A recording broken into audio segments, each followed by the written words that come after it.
آج آپ جہاں جہاں دنیا میں موجود ہیں میرے ساتھ آپ نے لازمی رہنا ہے، کیونکہ آج میں ایک بڑا یوں سمجھ لیجیے ایک دھماکہ آپ کے سامنے پیش کرنے والا ہوں پوری پاکستانی قوم کے ساتھ سامنے، کہ جو شاید آپ کی سماعتیں سن نہ پائیں یا سن پائیں تو اس پہ یقین نہ کر پائیں۔ بات یہ ناظرین کہ آج بات ہوگی گھریلو تشدد، تدارک و تحفظ بل 2021 کے حوالے سے، جو تمام پاکستانیوں کے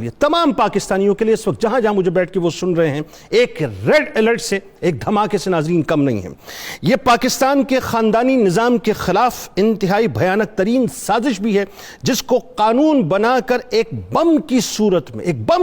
صورت میں ناظرین خاندانی نظام کی جڑوں میں رکھ دیا گیا ہے، جس کے نتائج اتنے بھیانک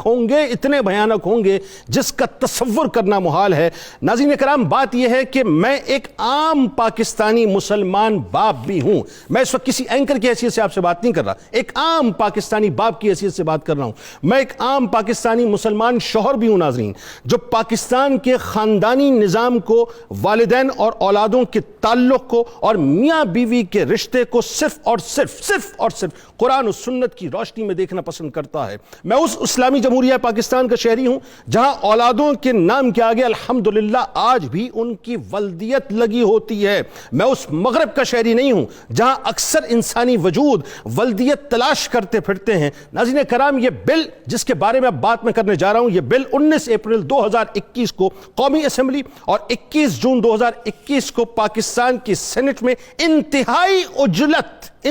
اجلت اور خاموشی کے ساتھ اور ایک خاص ایجنڈے کے تحت مغرب کی خوشنودی کے لیے منظور کیا گیا۔ مجھے کہنے دیجئے ناظرین، یہ بل خواتین، بچوں، بڑوں اور متعلقہ افراد کے تحفظ، دادرسی اور آزادی جیسے دلکش سلوگنز میں ملبوس پاکستانی فیملی سسٹم کے لیے موت کا اور تباہی کا ایک مکمل پروانہ ہے۔ یہ بل ناظرین قرآن و سنت کے خلاف ہے، یہ بل آئین پاکستان کے خلاف ہے، یہ بل ہماری تہذیب، ہمارے کلچر، ہماری روایات، ہماری نارمز کے مکمل طور پہ خلاف ہے۔ اس گھریلو تشدد بل کی روح سے ناظرین بیوی، اب سنتے جائیے اور اپنے دلوں کو تھامتے جائیے کہ پاکستان میں ہونے والا اب کیا ہے، کہ اس گھریلو تشدد بل کی روح سے بیوی، اولاد یا زیر کفالت افراد کو ہر طرح کا استحصال، یعنی جسمانی، جذباتی، نفسیاتی، زبانی، جنسی اور معاشی استحصال ہے، یعنی اس میں آپ جو ہے کسی بھی طرف، کسی بھی حوالے سے، کسی بھی وقت جکڑے جا سکتے ہیں۔ یعنی جس طرح آج مغرب میں والدین 10 سال کے بچے کو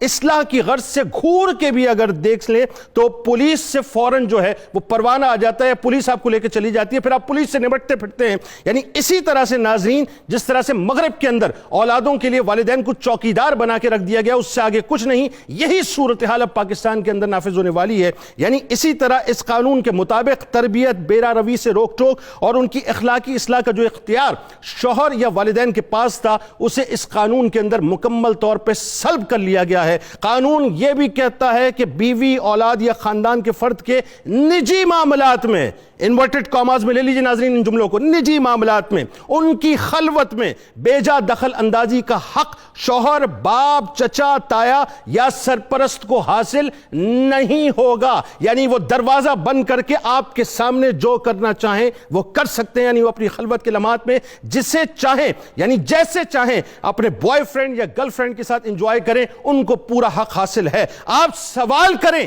تو وہ جواب میں یہ پوچھ سکتے ہیں کہ who the hell are you؟ آپ کون ہیں جو مجھ سے سوال کرتے ہیں؟ آپ کی دخل اندازی ناظرین ان کی خلوت، آزادی، اخلاقی بلندی اور سلامتی پر چڑھائی کا باعث ہوگی۔ آپ شوہر، باپ یا سرپرست ہو کر، بے شرم ہو کر اپنے گھر میں خاموش بیٹھیں گے۔ قانون یہ بھی کہتا ہے کہ اگر مرد نے دوسری شادی کی بات کی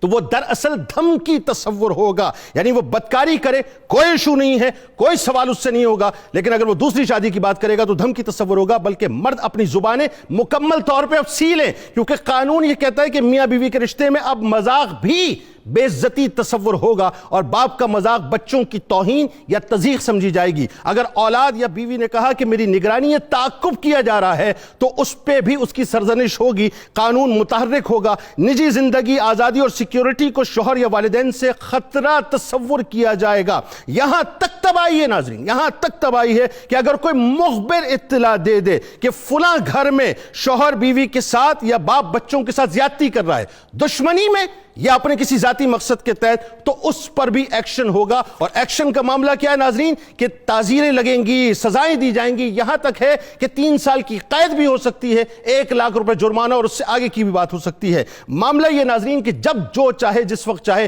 کسی کے بھی ہرے بھرے آنگن کو مکمل طور پر راکھ کے ڈھیر بنا سکتے ہیں۔ یاد رکھیے ناظرین، گھر بربادی، میں اسے گھر بربادی قانون کہتا ہوں، یہ گھر بربادی قانون کسی شتر بے مہار مغربی معاشرے کا نمائندہ تو ہو سکتا ہے، مگر پاکستانی جیسے یعنی پاکستان جیسے غیور معاشرے کا حصہ کبھی بھی نہیں بن سکتا۔ میں ایک جملہ ادا کرنا چاہتا ہوں ابتدا میں تاکہ ریکارڈ پہ بات چلی جائے۔ دیکھیں میں اس بات کو انڈورس نہیں کرتا کہ غیرت کے نام پر پاکستان میں قتل ہوتا ہے، لیکن یاد رکھیے گا اگر یہ قانون اسی انداز سے رائج ہو گیا تو خدا نہ خواستہ آپ کئی قندیل بلوچے پیدا کریں گے پاکستان میں، اور کئی قندیل بلوچوں کے بھائی پیدا کریں گے۔ میں عمران خان صاحب ایک جملہ آپ سے 10 بستہ عرض کرنا چاہتا ہوں۔ جب آپ نے پردے پر بات کی تھی پوری پاکستانی قوم کے دلوں کو جیت لیا تھا، جب آپ نے عورت کی حیا پر بات کی تھی پوری پاکستانی قوم کے دلوں کو جیت لیا تھا، لیکن آج آپ کی ناک کے نیچے یہ قانون بن چکا ہے جو نسلوں کو تباہ کرنے جا رہا ہے۔ یاد رکھیے گا قرآن کہتا ہے کہ والدین کے آگے اف تک نہ کرو، یہ قانون کہتا ہے کہ اولادوں کے سامنے والدین اف تک نہ کریں۔ قرآن کہتا ہے کہ میاں بیوی لڑیں تو حتی الامکان گھر کو بنانے کی کوشش کریں، یہ قانون کہتا ہے کہ بس گھر کو تباہ کریں